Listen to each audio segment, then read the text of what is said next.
Yeah, I mean, and we'll start off with the fact that this morning we had a coaching change with a running back coach that left and went to another school, um, and it's unfortunate timing, disappointing thing.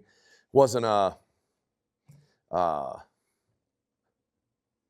wasn't a major difference in finances involved in this type of situation, even though I guess he'll get a little bit of a raise where he goes and he can go enjoy that. And so we're going to talk about people that are relevant to the Wyoming Cowboys and people not talk about people that aren't.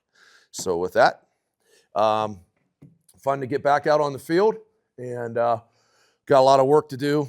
And our biggest focus of what we talk about right now is how we start plays, alignment, assignment, where our eyes go, footwork, hand placements, things like that. These are all the basic fundamental things that we have to do day one, day two, day three. It's boring. It's that we've got to get so much better at the boring than what we were a year ago. And but I like the effort of the group, and we'll watch the video and go to the next day. So we'll answer any questions. When is the search for a new running backs coach? Do you have anybody in mind? Is it really late in the game? Does that worry you at all?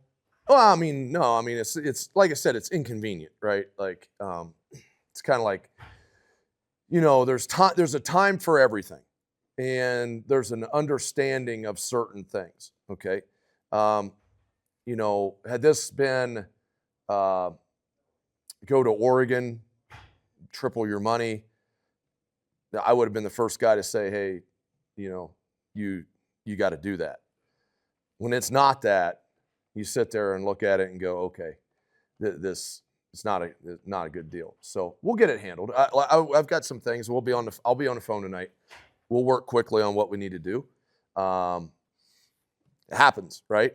Coach Bowl always said, don't lock your knees, right? That was meaning like you got to be able to stay flexible and get moving. And that's what we're going to do. So I'm okay with it. We'll do a good job. So with the Rook news yesterday, who are some front runners to kind of fill the gap in that position?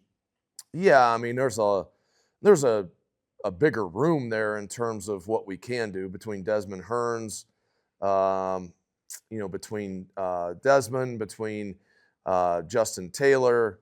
Between Malik Singleton, Andrew Johnson, there's a lot of guys that we can utilize at that place and then in that position.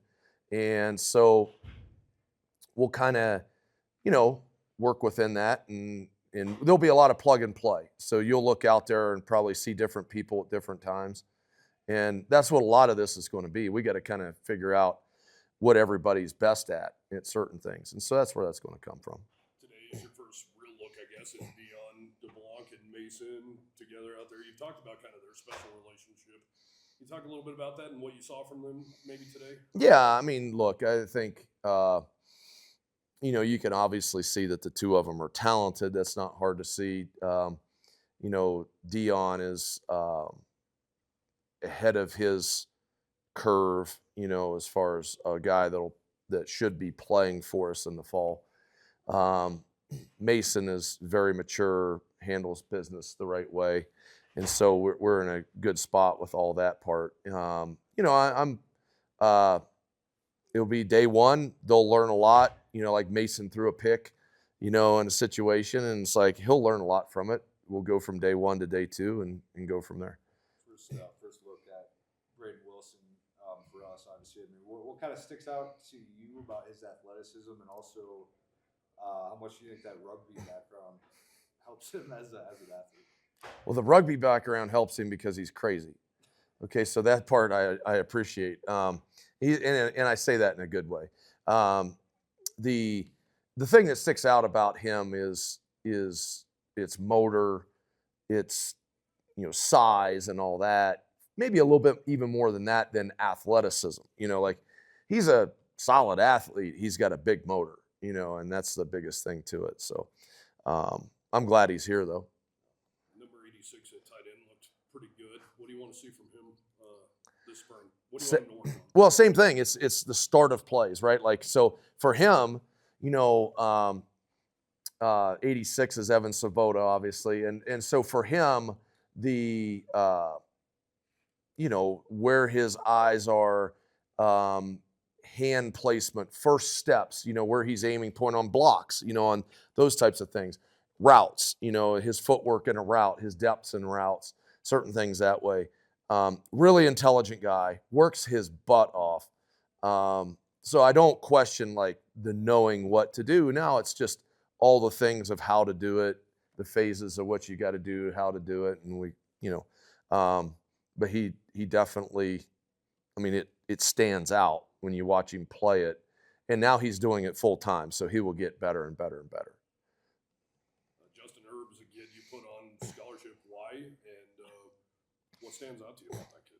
Yeah, why I put him on? Well, first of all, this is the guy starts on 4 special teams, and so he has a role in certain situations. I think it's obviously challenging to carve out big roles there.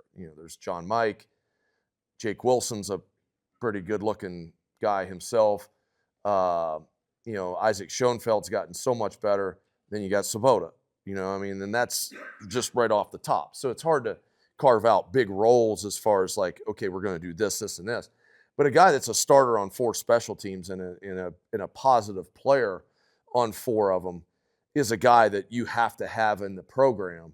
And so that was really not that hard to put him on scholarship, and to feel like going forward we would get value out of that. And so that's what's most positive about it. I feel like last year he sprung a block against San Diego State that really opened up too. So I assume you like that part of his game. Yeah, I mean he's got the ability to block in certain situations. I think I click on my X the other day and there's the article about us not having fullbacks anymore or something like that. And so I didn't even get to read it, but I saw that. And what happens is this: Justin Erb would be probably the closest fullback body that we have.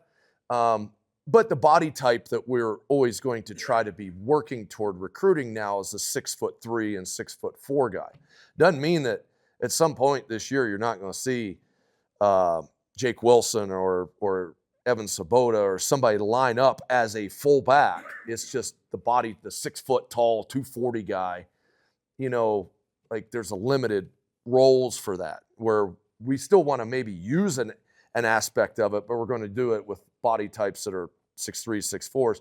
But Justin can fit into that and be an effective blocker for us. Looked like Nico Hamilton was pretty shifty, pretty busy today. I mean, what have you kind of liked out of him? Obviously, it's day one, but just through his time in the program. Yeah, through his time in the program, I think Nico's shown promise. I think Nico had a good offseason. Look, I've got confidence that Nico can be a good player. I've met with, I think I maybe have a player or 2 still left. But basically, I've met with everybody on the team in advance of spring ball individually and did that. One of the things that stood out to me with Nico was he just flat told me, he's like, I'm here to take a job. And so there's a belief in himself and there's a work ethic that he has to kind of back that up. And I appreciate that part. So we'll go to day 2 and hopefully he has a good one then. What other receivers would you see out of their work today? Well, yeah, I mean, I think that there's certainly some. Look, I'm optimistic in the group right now, but we'll see. Chris Durr is a lot better version of Chris Durr than what he was a year ago. So if you look at where he was 12 months ago to where he is now, he is a substantially better player. Jalen Sargent is going. I love what he's doing right now. There's leadership in the room. And Jalen Sargent is doing that in how he conducts himself, how he works, all that. So I think you start with that. Then I think there's positives around it, right? Like Jackson Holman is a, solid guy. It's going to help us. Jalen Bean, Dion DeBlanc, there's guys around there. We moved Nanke to receiver. And I think when you have that, now you got a big body guy that can kind of, that we'll kind of see how that all works. So.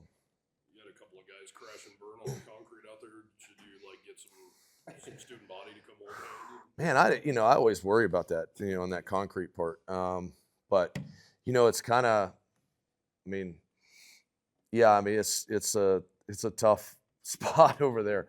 Um, I've kind of thought about like, what do we need to do with it? I don't know if we need to put down some turf stripping or something over there or something that way. But I mean, guys were attacking balls and there's not a lot of out of bounds space, so you end up into that sometimes. And in game days, you don't notice it as much because then you fly into a bunch of people, and so you don't hit it in practice. It scares you sometimes. Going back to Evan, I mean, just from a leadership standpoint, I mean, how important is it to see a guy like him, like obviously what he went through last year, to see him just kind of turn the corner and be at a new position this year and kind of still be that same guy? Yeah, I mean, look, he works his butt off. He cares deeply about this program. Look, if he didn't care deeply about this program, there's a lot of people that would have taken last season and they would have just sacked the bats and left after the season and just went somewhere else and did all that. That's not him, and that's never him. And so, you know, he's gifted though, in the fact that, I mean, first of all, you just look at the guy, right? He's 6'5", he's 252 pounds or whatever right now, and run the way he run, the whole deal. And so, like his whole thing is, I want to play in the NFL, right? Great. Okay, it didn't work at quarterback, right? Well, you still have an NFL body. There's a lot of guys that might not work at quarterback and they're 6'1", 205, then now what? For him, it's like, okay, he had an alternate position that he could go try to be great at, and I love his work ethic for it, so.